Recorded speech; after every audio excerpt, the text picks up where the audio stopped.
compartilhar com vocês os meus estudos para certificação AWS Certified Developer Associate, que vai ser a minha segunda certificação da AWS.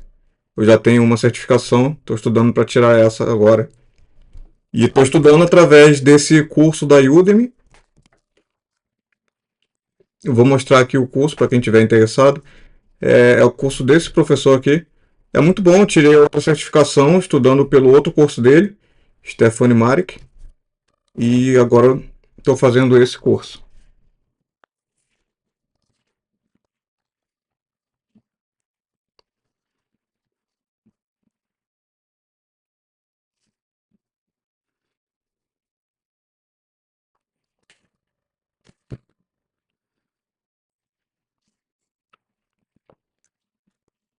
Management. So we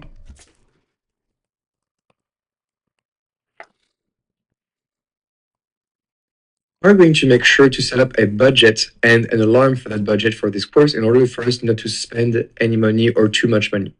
So therefore, we need to go into the billing console. So you can click on the top right. So therefore, we need to go in. So we are going to make sure to set up a budget and an alarm for that budget for this course in order for us not to spend any money or too much money.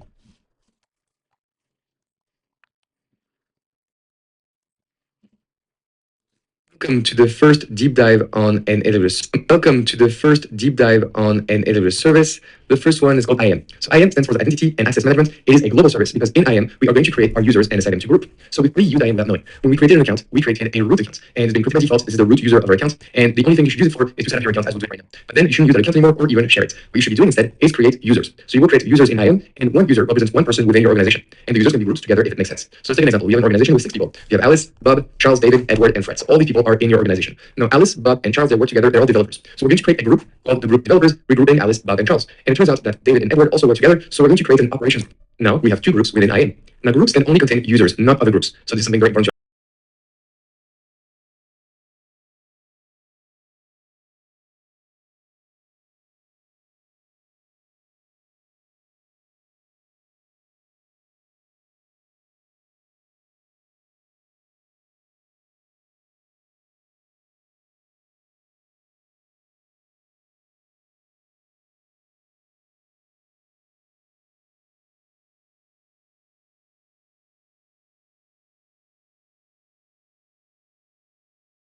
Group are allowed to do. So in this example, we can see that we allow people to use the EC2 service and do describe on it, to use the elastic load balancing service and do describe on it, and to use CloudWatch. Now we'll see what EC2, elastic load balancing, and CloudWatch mean, but through this JSON document that looks just like this, we are allowing our users to use some services in AWS. So these policies will help us define permissions of our users. And so in AWS, you don't allow everyone to do everything. That would be catastrophic because a new user could basically launch so many services and it will cost you a lot of money, or this would be a problem for security. So in AWS, you apply a principle called the least privilege principle. So you don't give more permissions than a user needs. Okay. So if a user just needs access to 3 services, just create a permission for that user. So now we have seen overview IAM. Let's go in the next lecture to practice creating users and groups.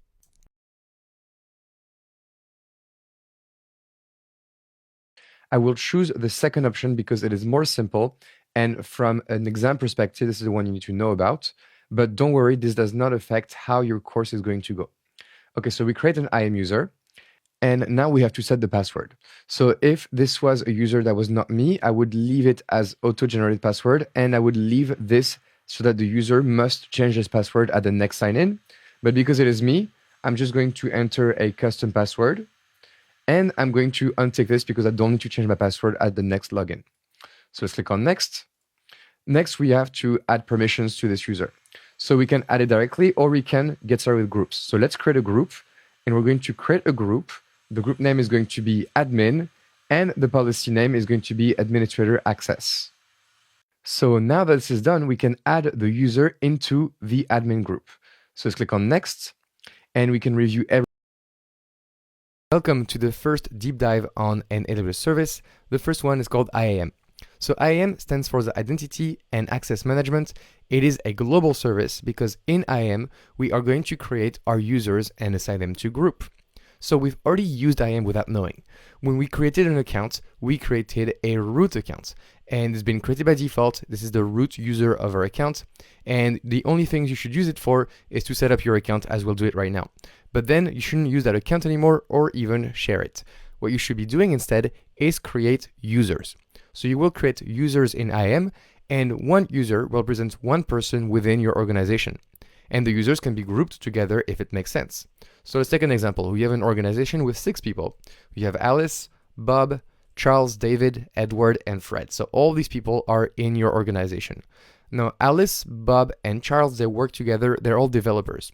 So we're going to create a group called the group developers, regrouping Alice, Bob, and Charles. And it turns out that David and Edward also work together, so we're going to create an operations group. Now we have 2 groups within IAM. Now groups can only contain users, not other groups. So this is something very important to understand. Groups only contain users. Now some users don't have to belong to a group. For example, Fred right here is alone. He does not correspond to any group. That is not best practice, but it is something you can do in AWS. And also, a user can belong to multiple groups. That means that, for example, if you know that Charles and David work together and are part of your audit team, you can create a 3rd group with Charles and David. And as you can see now, in this example, Charles and David are part of 2 different groups. So this is the possible configurations for IAM. So why do we create users and why do we create groups? Well, because we want to allow them to use our AWS accounts, and to allow them to do so, we have to give them permissions. So users and groups can be assigned what's called a JSON document, actually right now what it means, called a policy, an IAM policy. So it looks just like this. So you don't have to be a programmer, this is not programming, this is just describing in, I think, plain English, what a user is allowed to do, or what the group and all the users within the group are allowed to do. So in this example, we can see that we allow people to use the EC2 service and to describe on it, to use the elastic load balancing service and to describe on it, and to use CloudWatch. Now we'll see what EC2, elastic load balancing, and CloudWatch mean, but through this JSON document that looks just like this, we are allowing our user to use some services in AWS. So these policies will help us define permissions of our users. And so in AWS, you don't allow everyone to do everything. That would be catastrophic, because a new user could basically launch so many services and it will cost you a lot of money, but it would be fine for security. So in AWS, you apply a principle called the least privilege principle. So you don't give more permissions than a user needs. Okay, so if a user doesn't have access to free services, just create a permission for that user. So now we have seen overview IAM. Let's go in the next lecture to practice creating users and groups.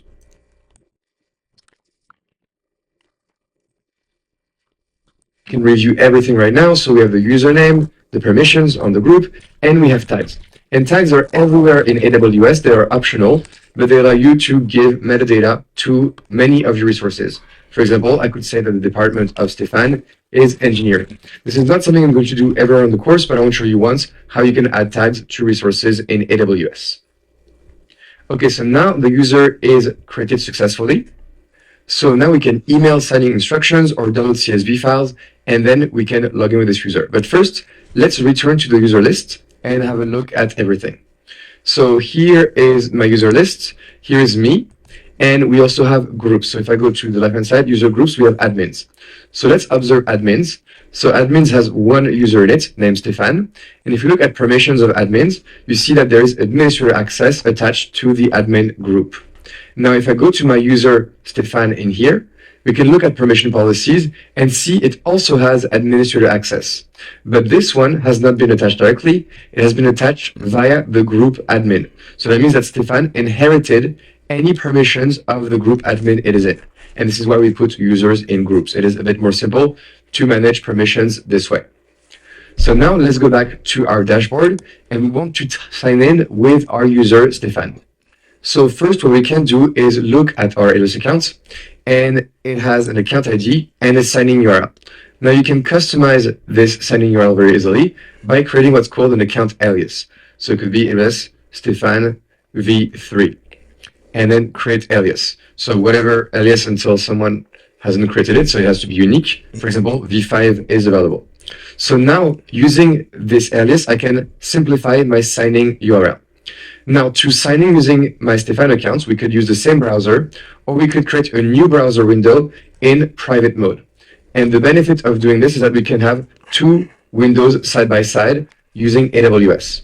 So if you don't do this, that's fine. But if you log in using the Stefan account on the right-hand side window, then you will be disconnected on the left-hand side. This is the only difference. So to use 2 accounts at the same time, the root on the left and my account on the right, what I'm doing as a trick is that I'm using a private window on my web browser. And Chrome has this feature, Firefox has this feature, Safari has this feature, and so on.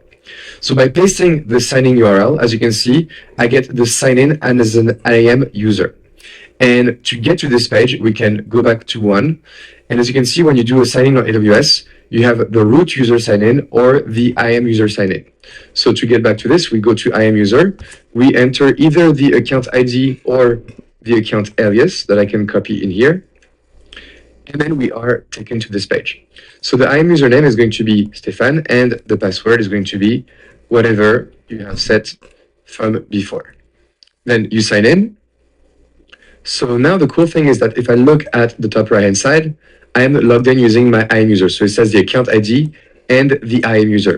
But if I look on the top right-hand side of here, it just says the account ID, which shows me it's the root account.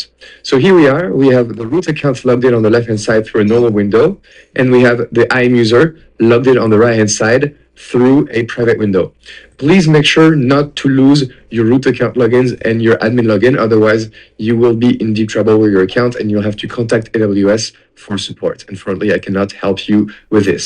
Now, from a course perspective, I recommend you use your IAM user and not your root user, but this is just a normal recommendation. Sometimes you'll see me using root, sometimes I'll be using IAM user, but when you have to use root or when you have to use an IAM user, I will let you know in the course, so don't worry about that.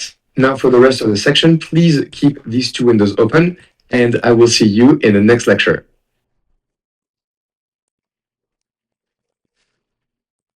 So let me show you something cool now called the multi-session support. So you click on it to turn it on, and the idea now is that now I can have in this browser a specific role or account, and then I can add a session and sign into any of your identities using the same browser. So here I'm going to click on it, and I'm going to add a session, and now you can log in again using any account ID or root, and then you go to go. So let's go ahead and me just signing into one of my accounts. And after being signed in, as you can see here, I have one specific account ID, and here I have a different account ID. And the cool thing is that, for example, let's say I'm going to the EC2 console here, and then I'm going to go into volumes, and then I'm going to, for example, create an EBS volume of 1 gigabyte just to do something very quickly. So let's create this volume. Okay, as you can see, my volume has been created. So I just show you how to do something very quickly on this window. You don't have to know about EBS and so on. But now if I go into EBS on this other browser, so I'll go under EC2, and then I go under EBS.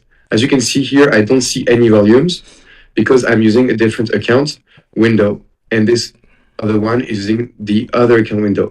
So that means I can have two accounts under the same browser. This was not possible before, which is very helpful and something you should know about if you want to use AWS at scale. So a nice welcome addition. You don't need to go ahead and create an EBS volume. I just want to show you the fact that you could have two different accounts on two different browser windows. And for me, that's been using AWS for over 10 years. This is a little revolution. All right. So that's it. You can go back to the course. I hope you liked it, and I will see you in the next lecture.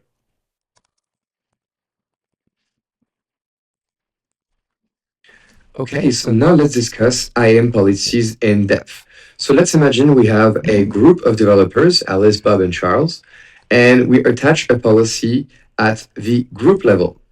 In that case, the policy will get applied to every single member of the group. So both Alice, Bob, and Charles, they will all get access and inherit this policy. Now, if you have a second group of operations with a different policy, David and Edward will have a different policy than the group of developers. If Fred is a user, it has the possibility not to belong to a group, and we have the possibility to create what's called an inline policy, which is a policy that's only attached to a user. So that user could or could not belong to a group. You can have inline policies for whatever user you want.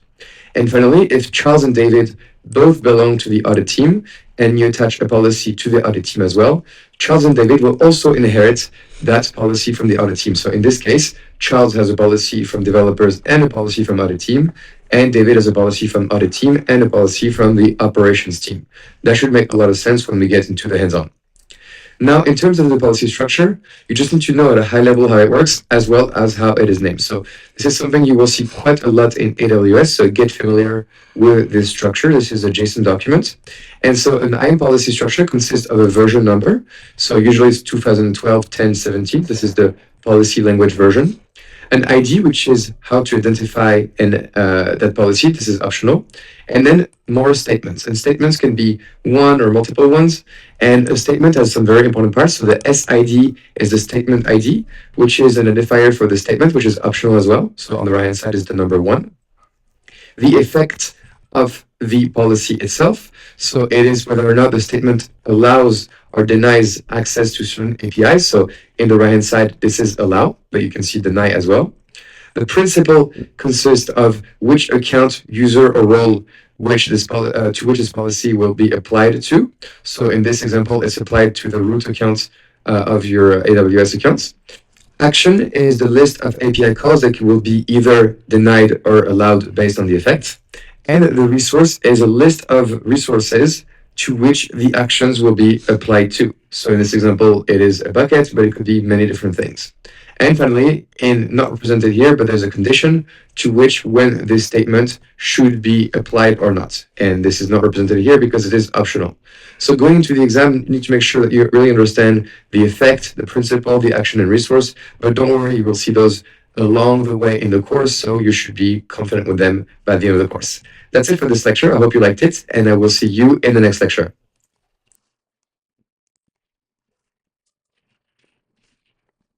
So now let's have a look at IAM policies in depth. So first of all, let's go into users. And as you can see, the user Stefan is part of the admin group and therefore has administrator access permissions to AWS.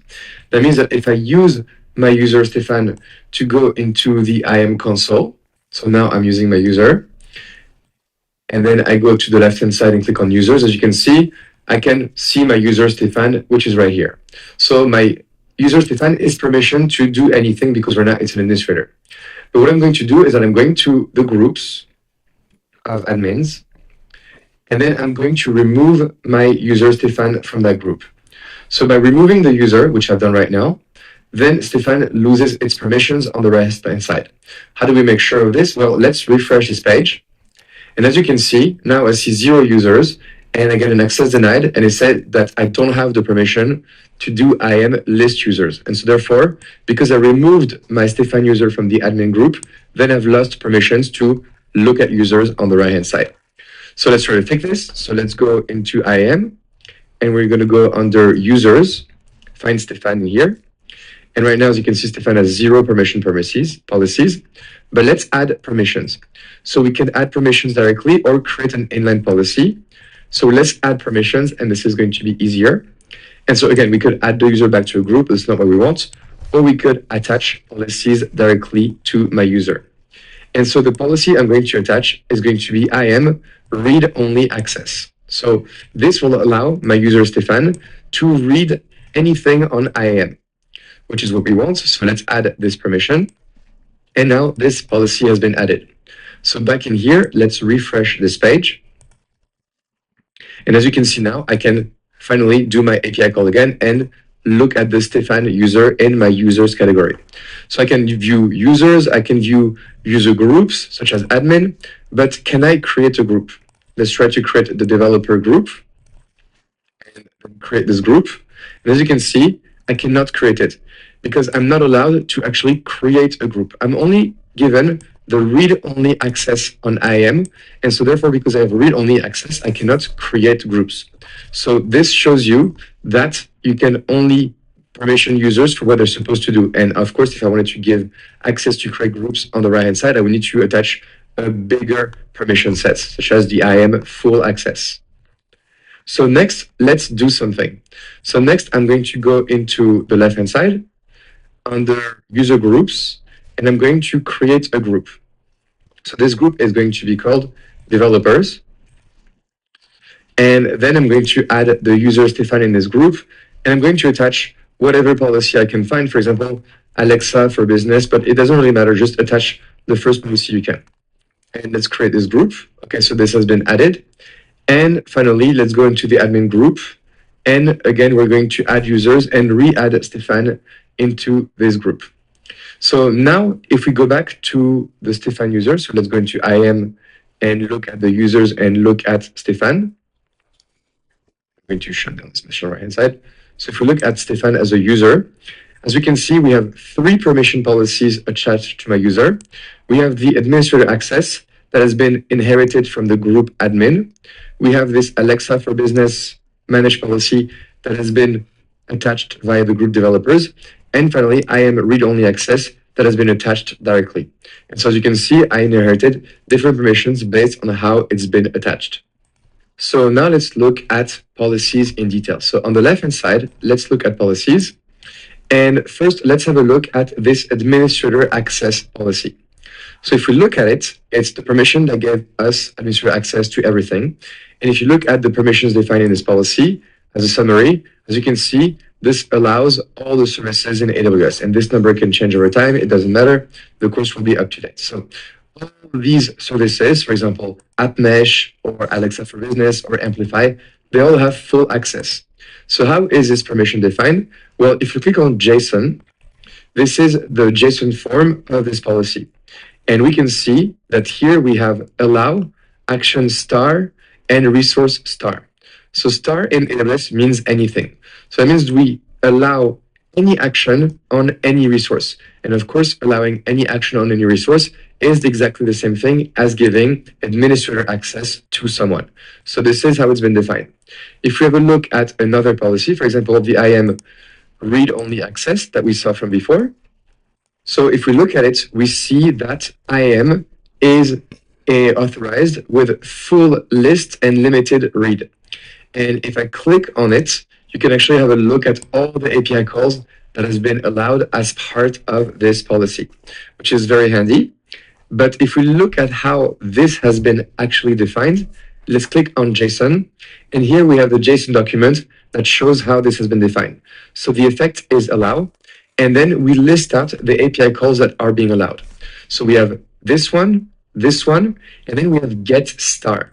So when we have get star, it says anything that starts with get and then has something after is authorized. For example, get users or get groups. Same for list. So we have a list star, so list users or list groups. So by using a star, we encompass and group many API calls together. So all this is allowed on resource star, and so therefore that summarizes what the read-only IAM access policy is made of. So this is very handy. You can also create your own policy. So let's create a policy, and we have a visual editor or a JSON editor. So if you have JSON, you can just very simply edit this and create your JSON document with this builder, which is very handy. Or you can use the visual editor. And for example, let's say IAM, you want to create stuff for IAM.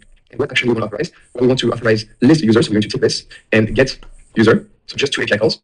And as you can see, we selected 1 out of 38 in list and 1 out of 32 in read. And then what do we want to authorize this on? So on all resources or only specific resources. So this is a very simple one, but as you can see, this builder is very handy. And when you click on next, you can have a look and say my IAM permissions. And then we create this policy.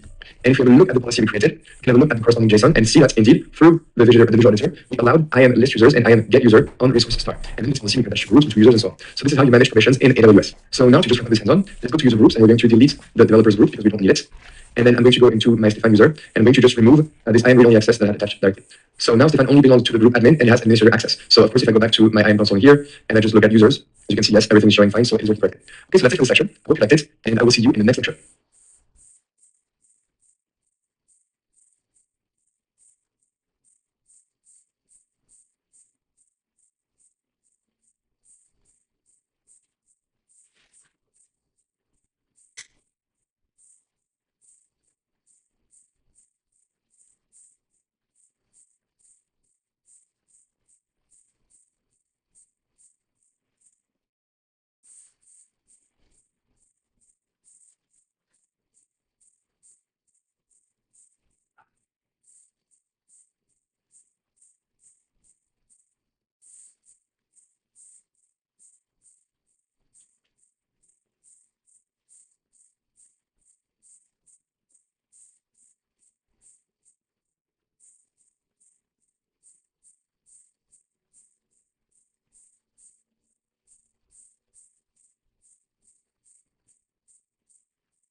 Now that we have created users and groups, it is time for us to protect these users and groups from being compromised. So for this, we have two defense mechanisms. The first one is to define what's called a password policy. Why? Well, because the stronger the password you use, the more security for your accounts. So in AWS, you can set up a password policy with different options. The first one is you can set a minimum password length, and you can require specific character types. For example, you may want to have an uppercase letter, lowercase letter, number, non-alphanumeric characters, for example, a question mark, and so on. Then you can allow or not IAM users to change their own passwords, or you can require users to change their password after some time to make your password expire. For example, you say every 90 days, users have to change their passwords. Finally, you can also prevent password reuse so that users, when they change their passwords, don't change it to the one they already have or change it to the one they had before. So this is great. A password policy really is helpful against brute force attacks on your account. But there's a second defense mechanism that you need to know going into the exam. And this is the multi-factor authentication, or MFA. It is possible you already used it on some websites, but on AWS, it's a must and it's very recommended to use it. So users have access to your account and they can possibly do a lot of things, especially if they're administrators. They can change configuration, delete resources, and other things. So you absolutely want to protect at least your root accounts and hopefully all your IAM users. So how do we protect them on top of the password? Well, you use an MFA device. So what is MFA? MFA is using the combination of a password that you know and a security device that you own. And these two things together have a much greater security than just a password. So for example, let's take Alice. Alice knows her password, but she also has an MFA generating token. And by using these things together while logging in, she's going to be able to do a successful login on MFA. So the benefit of MFA is that even if Alice has lost her password because it's stolen or it's hacked, the account will not be compromised because the hacker will need to also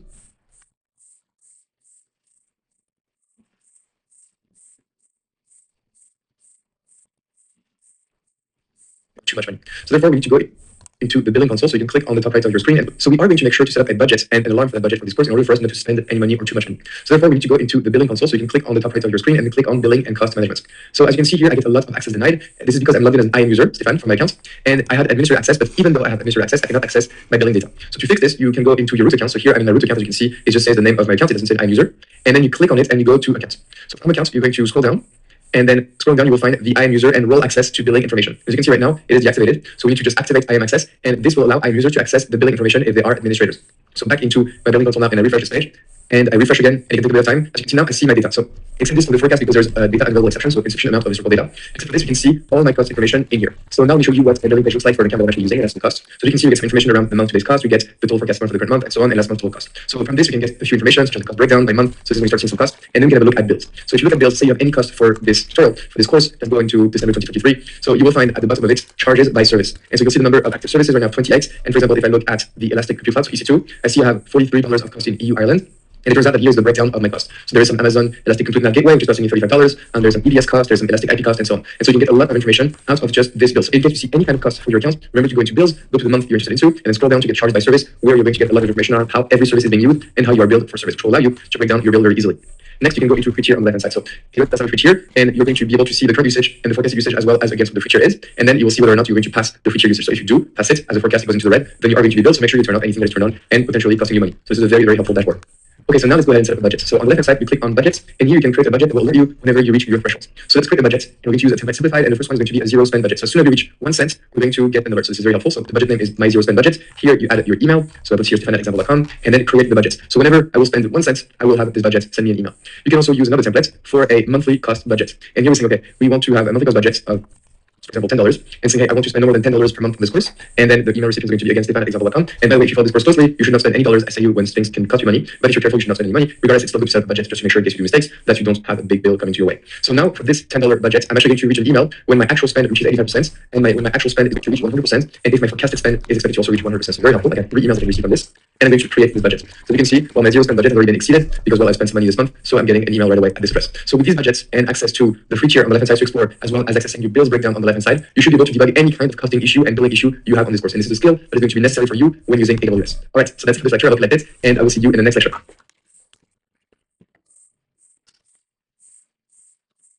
And on EC2, in which we will create our first website on AWS. So what is Amazon EC2?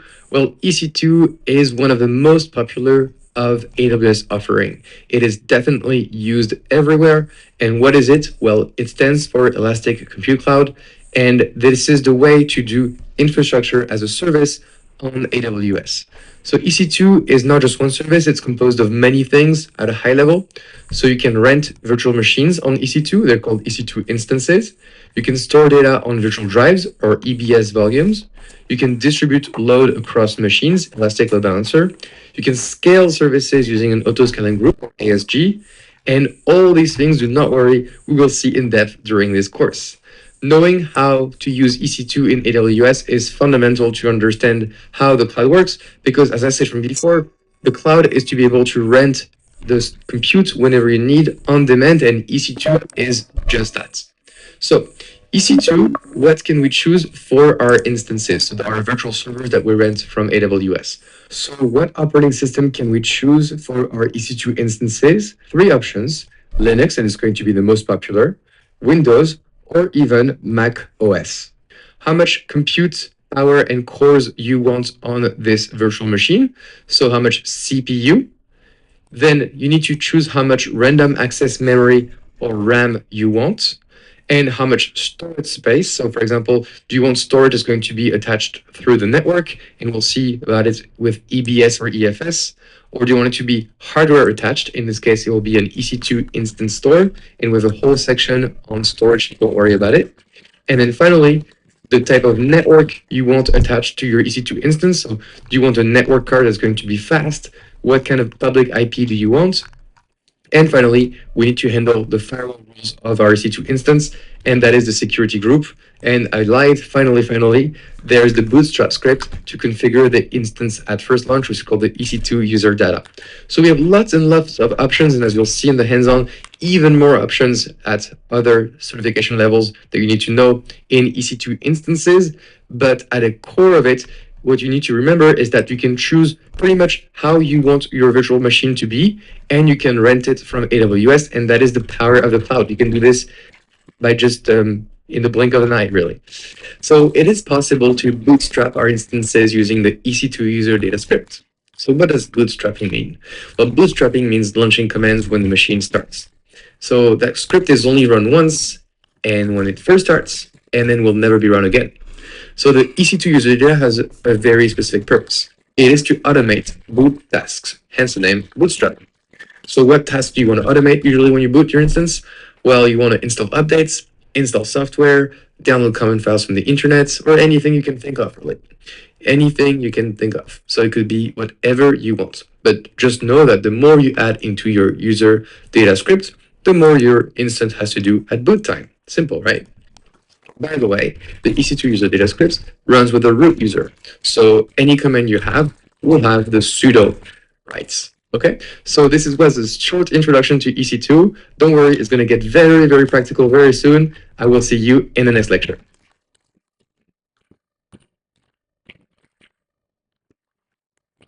Welcome. So in this lecture, we are going to launch our first EC2 instance running Amazon Linux. So for this, we'll be launching our first EC2 instance, which is, well, a virtual server, and we'll use the console for this.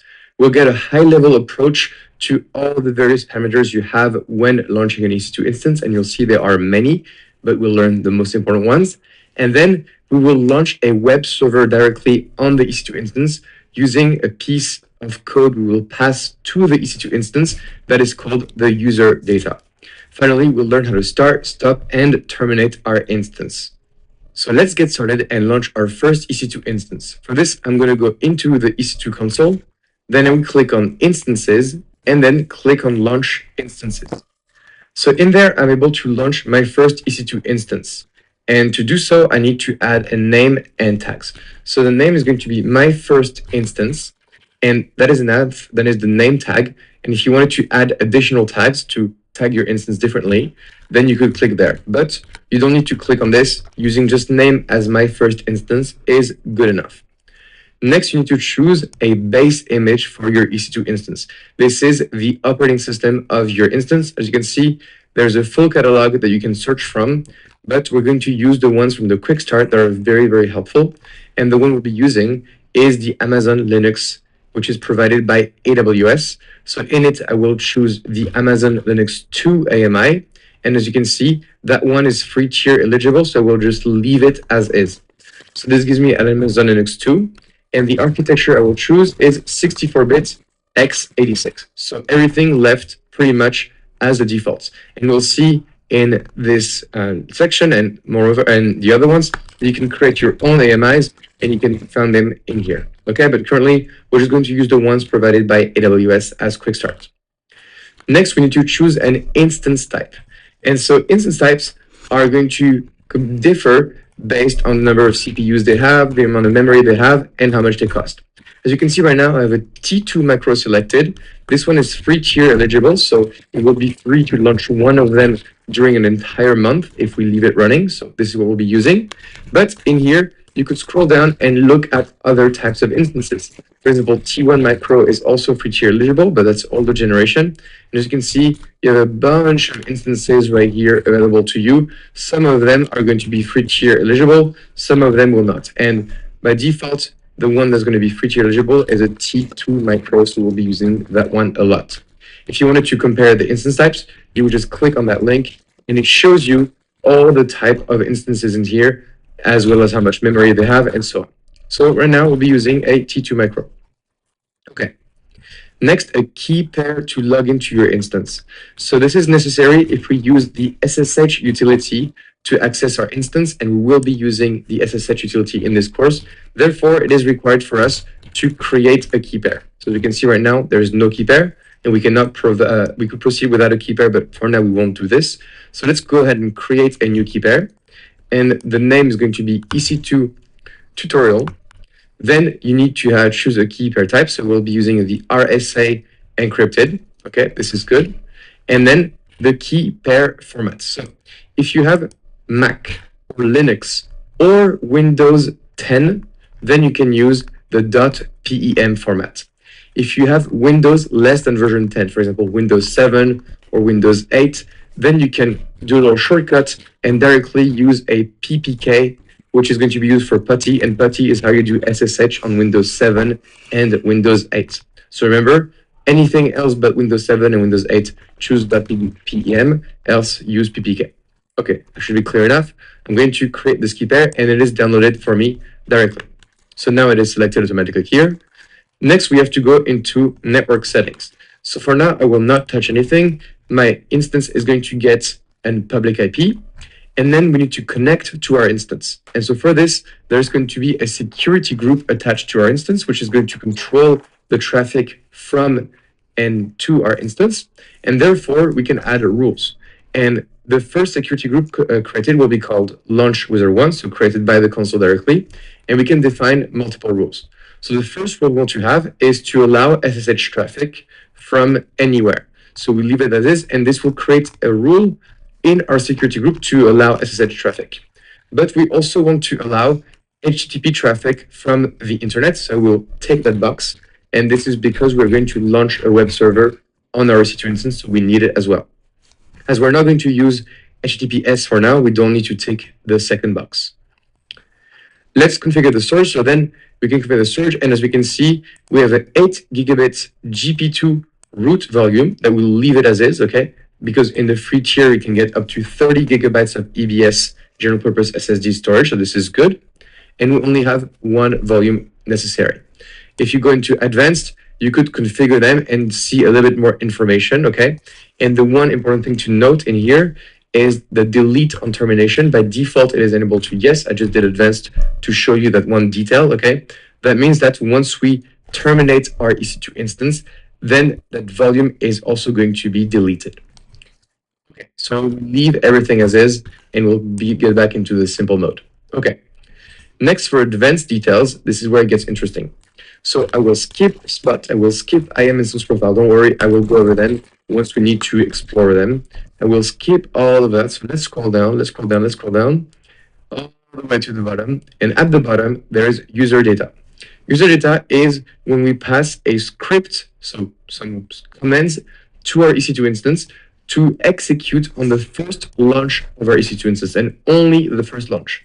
And therefore, on the first launch, we want to be able to pass these commands right here. So for this, you go into your code, you go to the EC2 fundamentals, and then the EC2 user.sh file, you copy entirely this, so all of it, and then you paste it here. So you paste everything, and that means that this script... pouco de prática aqui também, pessoal. Aqui na minha conta da AWS. Vou logar aqui.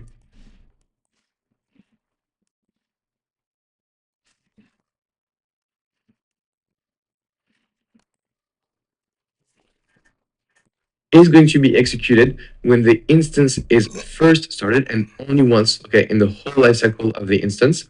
And what it's going to do is that it's going to update a few things, then install the HTTPD web server on the machine, and then write a So we are going to make sure to set up a budget and an alarm for that budget for this course in order for us not to spend any money or too much money. So therefore, we need to go into the billing console. So we are going to make sure to set up a budget and an alarm for that budget for this course in order for us not to spend any money or too much money. So therefore, we need to go into the billing console. So you can click on the top right of your screen and then click on billing and cost management. So as you can see here, I get a lot of access denied. This is because I'm logged in as an IAM user, Stefan, from my account, and I had administrator access, but even though I have administrator access, I cannot access my billing data. So to fix this, you can go into your root account. So here I'm in my root account, as you can see, it just says the name of my account. It doesn't say IAM user. And then you click on it and you go to accounts. So from accounts, you're going to scroll down, and then scrolling down, you will find the IAM user and role access to billing information. As you can see right now, it is deactivated. So we need to just activate IAM access, and this will allow IAM user to access the billing information if they are administrators. So back into my billing. So we are going to make sure to set up a budget and an alarm for the budget for this course. So we are going to make sure to set up a budget and an alarm for the budget for this course in order for us not to spend any money or too much money. So therefore, we need to go into the billing console. So you can click on the top right of your screen and then click on billing and cost management. So as you can see here, I get a lot of access denied. This is because I'm logged in as an IAM user, Stefan, from my account, and I had administrator access, but even though I have administrator access, I cannot access. So we are going to make sure to set up a budget and an alarm for the budget for this course in order for us not to spend any money or too much money. So therefore, we need to go into the billing console. So you can click on the top right of your screen and then click on billing and cost management. So as you can see here, I get a lot of access denied. This is because I'm logged in as an IAM user, Stefan, from my account, and I had administrator access, but even though I have administrator access, I cannot access my billing data. So to fix this, you can go into your root account. So here I'm in my root account, as you can see. So we are going to make sure to set up a budget and an alarm for the budget for this course in order for us not to spend any money or too much money. So therefore, we need to go into the billing console. So you can click on the top right of your screen and then click on billing and cost management. So as you can see here, I get a lot of access denied. This is because I'm logged in as an IAM user, Stefan, from my account, and I had administrator access, but even though I have administrator access, I cannot access my billing data. So to fix this, you can go into your root account. So here I'm in my root account, as you can see, it just says the name of my account. It doesn't say IAM user, and then you click on it and you go to accounts. So from accounts, you go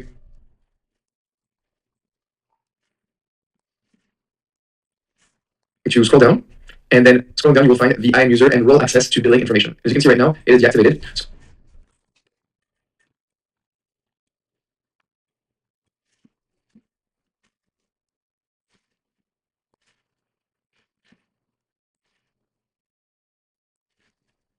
We need to just activate IAM access.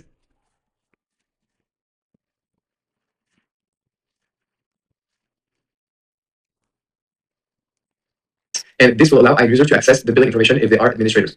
So back into my billing console now, and I refresh this page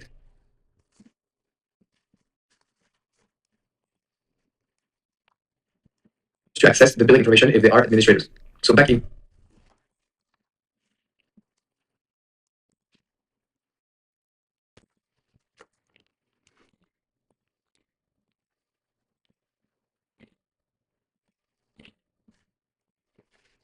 into my billing console now, and I refresh this page, and I refresh again, and it takes a bit of time.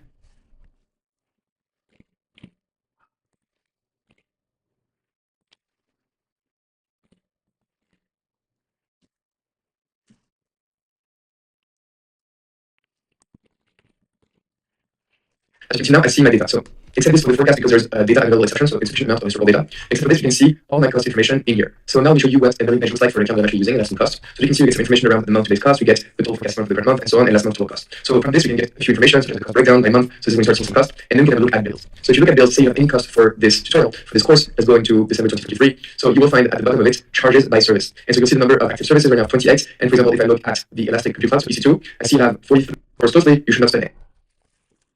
And on EC2, in which we will create our first website on AWS. So what's Amazon EC2? Well, EC2 is one of the most popular of AWS offering. It is definitely used everywhere. And what is it? Well, it stands for Elastic Compute Cloud, and this is the way to do infrastructure as a service on AWS. So EC2 is not just one service, it's composed of many things at a high level. So you can rent virtual machines on EC2, they're called EC2 instances. You can store data on virtual drives or EBS volumes. You can distribute load across machines, Elastic Load Balancer. You can scale services using auto-scaling group or ASG. And all these things, do not worry, we'll see in depth during this course. Knowing how to use EC2 in AWS is fundamental to understand how the cloud works, because as I said before, the cloud is to be able to rent the compute whenever you need on demand, and EC2 is just that. So EC2, what can we choose for our instances, our virtual server that we rent from AWS? So what operating system can we choose for our EC2 instances? 3 options: Linux, and it's going to be the most popular, Windows, or even Mac OS. How much compute power and cores do you want on this virtual machine? So how much CPU? Then you need to choose how much random access memory or RAM you want, and how much storage space. So for example, do you want storage going to be attached through the network, and we'll see about it with EBS or DFS, or do you want it to be hardware attached? In this case, it will be an EC2 instance store, and with a whole section on storage, so don't worry about it. And then finally, the type of network you want attached to your EC2 instance. So do you want a network card that's going to be fast? What kind of public IP do you want?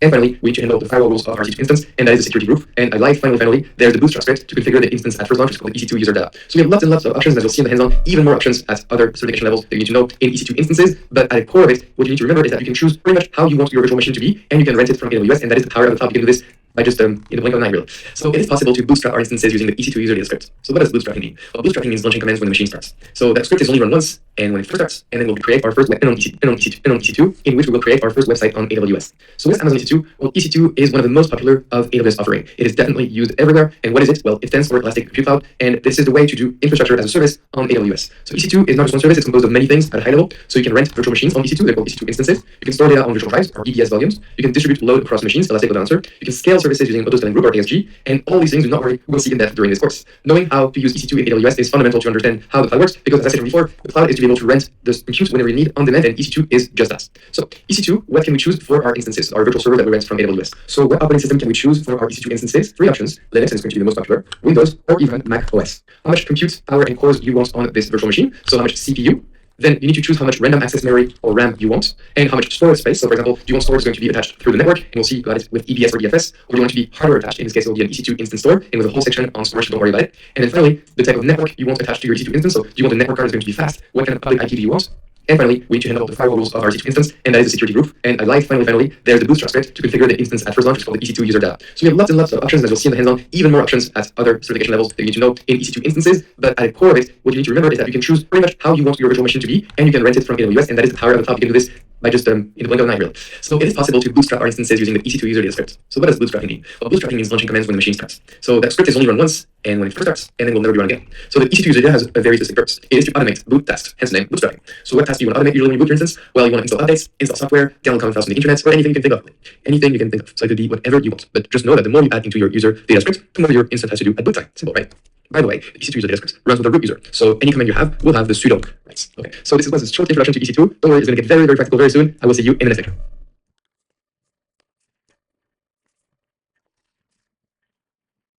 And then write a file, an HTML file that will be a web server. And so you don't need to know code or know these commands, okay? This is provided to you to illustrate a few things on this lecture. So finally, for summary, we want to start one instance. This is great. And we can review everything we have here. It all looks good. We are very happy. And as you can see, in the free tier, we get a first year of 750 hours of T2 micro, which is running it for 1 month. So that's every month. And if you don't have a T2 micro in your region, then it's going to be a T3 micro, okay? And then also we get 30 gigabytes of EBS storage and so on. So let's launch this instance. And the instance is going to be launched. Let's go to view all instances, refresh, and now my instance is in pending state. So it's going to take about 10-15 seconds for the instance to come up. And this is the whole power of the cloud. Thanks to the cloud, I am able to create an instance or 100 of them very quickly in less than 10 seconds without me owning any single server. So that is extremely powerful. And we just scratched the surface of the power of the cloud, obviously, because the course is just getting started. But you can get a feeling of the advances and the speed we can have on the cloud thanks to this. So as you can see now, my instance is running. And right now, I want to show you a few things, okay? The first one is that the instance name is my first instance, and there's an instance ID, which is just a unique identifier for my instance. There is a public IPv4 address. This is what we're going to use to access our EC2 instance. Or there is a private IPv4 address, which is how to access that instance internally on the AWS network, which is private. The instance is running, and we get some information around host name, private DNS, which instance type we have, so T2 micro, as well as, if you scroll down, the AMI we're using, which is Amazon Linux 2, and the key pair we're using, which is EC2 tutorial, okay? So you can have a look at a few details in here. You have more information, for example, on security. We get some information on the security group, which was created, called Launch Wizard 1, with these inbound rules. So port 22 accessible from everywhere, and port 80 accessible from everywhere. So you should have something similar, okay, if you don't start over, because you probably missed a step. And the add-on rule allowing all communication hours, which allows the instance to access the internet. For storage, we saw that, yes, we created one volume of 8 gigabytes, so we're good to go. So now let's have a look at the web server running on my instance. And for this, you go on public IPv4 address, you copy this, or you click on open address, and as you can see, it doesn't work. Or if you click on it, copy, and then paste it, you press enter, it's going to work. So it depends on the web browsers you have and so on, okay? But the reason it doesn't work here is that in the URL, you need to make sure that you're using the HTTP protocol. So HTTP : / and then the IP. Because if you use HTTPS, this is not going to work. It's going to give you an infinite loading screen, which was happening right here. So please make sure to use HTTP : / and then the IP address, and you're going to get this screen. And in programming, when you do something for the first time, you usually say hello world. So this web server is telling hello world from this IP right here, which is not the public IP. This IP right here, 172.31.33.135, actually corresponds to the private IPv4 address. So this is something that I programmed myself. So we use the public IP address to access it, but we have the private IP address in here, and we have the hello world. And if you go too fast, you're going to get no messages. So if you go too fast, just wait 5 minutes, get back to it, refresh this page, and you'll see it. Okay, so cool, we have a web server running. This is great. Now let's explore a few options. So we have an EC2 instance and it's running, but if we don't need it, we can go to instance state and then click on stop instance. And in the cloud, you can start and stop instances just as you wish. And why would you stop an instance? Well, the longer you leave it running, the more you're going to pay, of course. But if you decide to stop an instance, then AWS will not bill you for it. The instance state is kept because you have a volume attached to it, but at least you're not paying for it. So you can see right now, well, the instance is in a stopping state. And if we try to refresh this page, it's going to, of course, it's not going to work because, well, we don't have the server running anymore. So you can see it gets to some like infinite loading experience, okay? So my instance is now stopped. And if I wanted to, actually, I could get rid of it. And in the cloud, it's very common to start instances and then get rid of them very quickly, just to try it out, because this is the cloud and we can do whatever we want. So we can do instance state and then terminate instance. If we do so, we're going to get a warning message, and don't click on terminate because I want to keep this instance with me, okay? But this is how we would get rid of it. So I'll cancel this. What I'm going to do now is I'm going to start my instance again. So I go to instance state and then start instance. And now as you can see, the state is standing, so it is getting started. And I just wait for it to be started in the green state, and I will show you something very interesting. Okay, so my instance is now running. And if I go here and stop the refresh and try again to refresh, as you can see, it still goes into an infinite loop. Well, you may say, well, the server is running, Stefan, so why is it not displaying the message now? It is displaying here, but like from the old one, of course. So here, the IP start with 54, right? But here, if you click on here, now the public IP start with 3.250. So the public IP actually has changed. So if you stop an instance and then you start it later on, then AWS will maybe change its public IPv4. So therefore, you need to copy the new IPv4, make sure to use HTTP, and voila, we have access back to our EC2 instance. But one thing that has not changed is the private IPv4. The private IP will always stay the same, but the public IPv4 may change, okay? So that's it for this hands-on. We've seen quite a lot of things. We've launched our first EC2 instance, which is very exciting, our first web server in the cloud. We've had a look at some of the power of the cloud, just using some API calls to stop an instance, start instance, and so on. So I hope you liked it, and I will see you in the next lecture.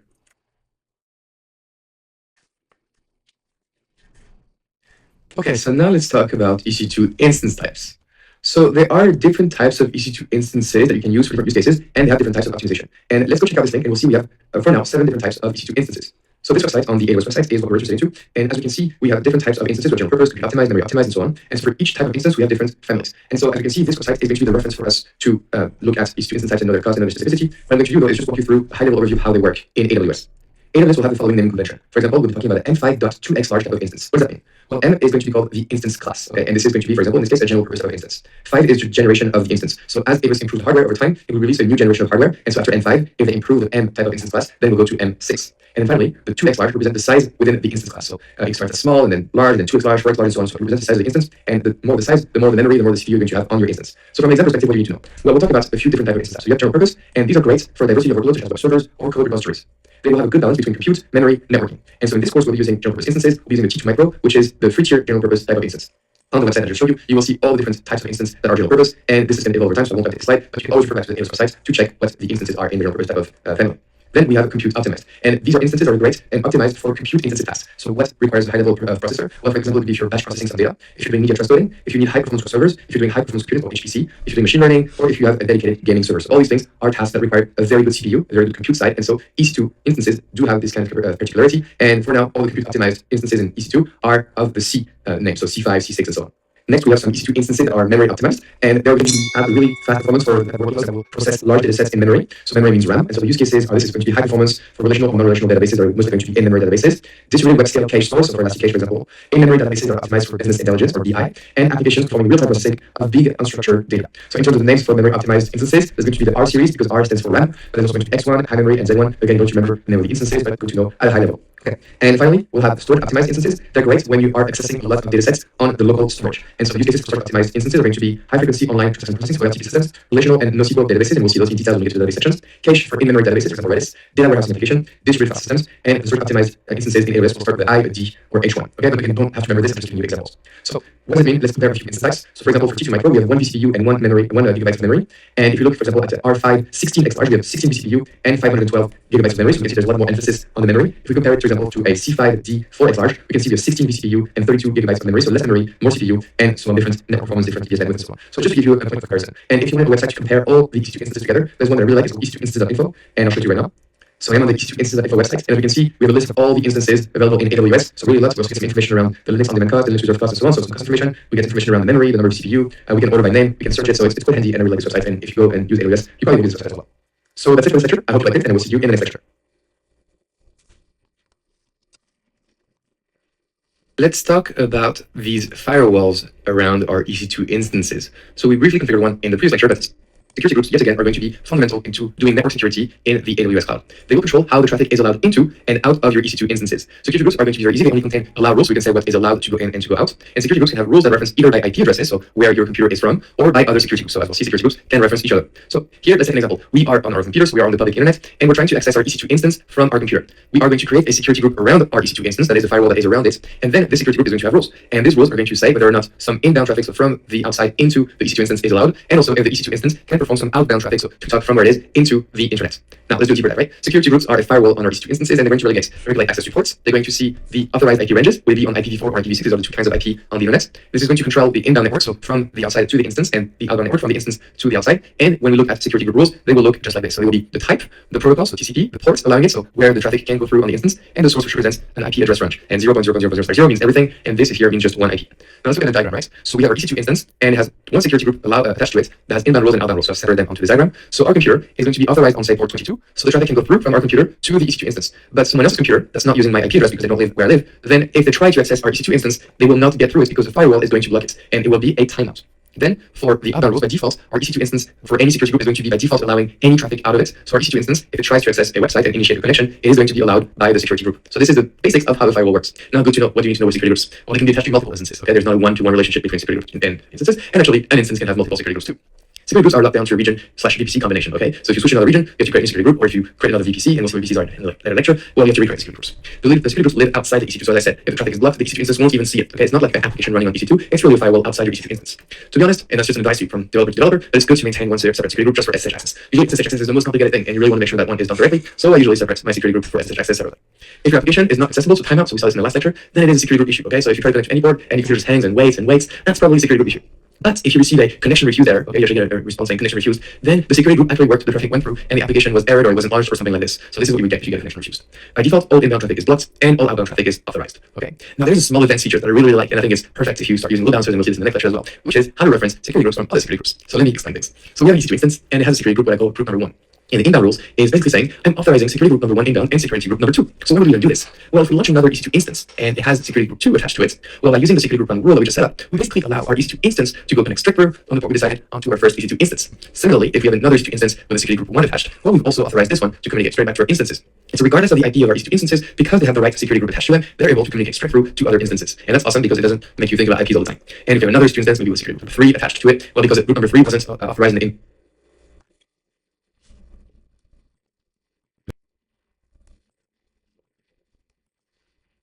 on service this common pattern. I was going to know about it. I can just remember this diagram, and by now you should be really good at security groups and understand them correctly. Now, going into the exam, what ports do you need to know? Well, we need to know something called SSH, or Secure Shell, and we're going to see this in the very next lecture. This is the port 22, and this allows you to log into an EC2 instance on Linux. You have port 21 for FTP, or File Transfer Protocol, which is to use to upload files into a file share. And you have SFTP, which is also using port 22. Why? Well, because we're going to upload file, but this time using SSH because it's going to be a secure file transfer protocol. Then we have port 80 for HTTP, and we've been using it in the previous lecture. This is to access unsecured websites, and you see this whenever you go on the internet and you enter http:// and then the address of the website. And you've seen most likely a lot more like this. You've seen HTTPS, which is to access secure websites, which are the standard nowadays. And for HTTPS, it is port 443. Finally, the last port you need to remember is 3389 for RDP, or the Remote Desktop Protocol, which is the port that's used to log into a Windows instance. Okay, so 22 is SSH for a Linux instance, but 3389 is RDP for a Windows instance. Now, this is all the theory about security groups. I will see you in the next lecture for some practice.